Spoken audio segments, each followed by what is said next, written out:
ناس بتشتكي من حاجة اسمها حساسية البنج. ايه هي حساسية البنج دي؟ الفترة الأخيرة سمعنا عن ناس حصل لها مشكلة إنها لما راحت عند دكتور الأسنان وأخدت إبرة البنج جسمها ابتدى يدي رد فعل زي طفح جلدي أو ضيق في التنفس أو غيره. طب إيه سبب المشكلة دي؟ إن المادة الفعالة بتاعة البنج نفسه عندي منها حساسية. يعني إيه؟ يعني أنا الجهاز المناعي بتاعي بيدي رد فعل لما بيتأثر بالمادة دي عشان ظنا منه ان هو بيحمي الجسم لما يعمل رد الفعل ده. طيب ايه المهم بالنسبه لي في حاجه زي كده؟ مبدئيا لازم اطمن ان 1 من كل 10,000 شخص ممكن بس يحصل له المشكله دي، يعني نسبه ضئيله جدا جدا جدا. بس مهم جدا بالنسبه لي لما اروح لدكتور الاسنان اقول له اي حاجه ممكن تكون خاصه بصحتي.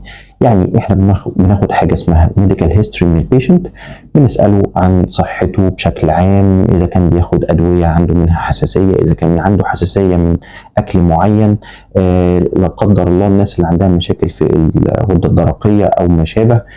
لازم نكون حذرين جدا وعارفين المعلومات دي، وبنقدم للدكتور المعلومات دي بشكل فيه شفافية تامة، بحيث الدكتور يبقى عارف هيستعمل انهي نوع بنج مع البيشنت.